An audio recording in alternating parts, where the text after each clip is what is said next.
राम का जन्म यज्ञ से बहुत बहुत पहले अयोध्या के राजा दशरथ संतान की प्राप्ति के लिए व्याकुल थे। तब शिव वशिष्ठ की सलाह पर उन्होंने पुत्रकामेष्टि यज्ञ करवाया।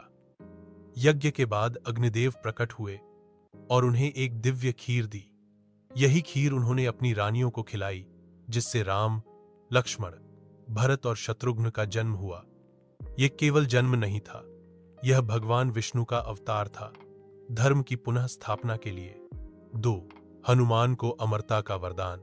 हनुमान जी केवल बलवान ही नहीं बल्कि चमत्कारी भी थे। जब उन्होंने बचपन में सूर्य को फल समझकर निगल लिया तो पूरी सृष्टि अंधकारमय हो गई। रामायण के युद्ध में उनके योगदान के बाद देवताओं ने उन्हें वरदान दिया कि वे अमर रहेंगे। जब तक राम का नाम रहेगा, हनुमान की पूजा होती रहेगी।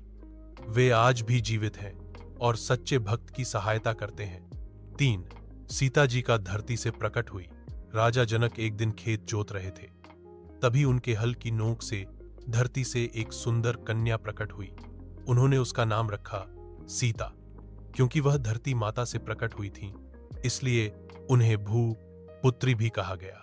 उनका जन्म अलौकिक था और उनका जीवन मर्यादा और सहनशीलता की मिसाल बना। 4. लक्ष्मण का त्याग। राम को यमराज से मिलने के लिए एकांत चाहिए था। यम ने शर्त रखी थी, कोई तीसरा बीच में न आए। लक्ष्मण पहरे पर थे, लेकिन एक शिक को अंदर आने देना पड़ा। धर्म की मर्यादा के अनुसार राम को लक्ष्मण का त्याग करना पड़ा। यह उनके जीवन का सबसे दर्दनाक निर्णय था।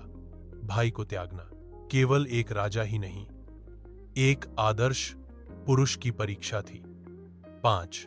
रामायण का अंतर्राष्ट्रीय रूप। रामायण केवल भारत की नहीं बल्कि विश्व की विरासत है।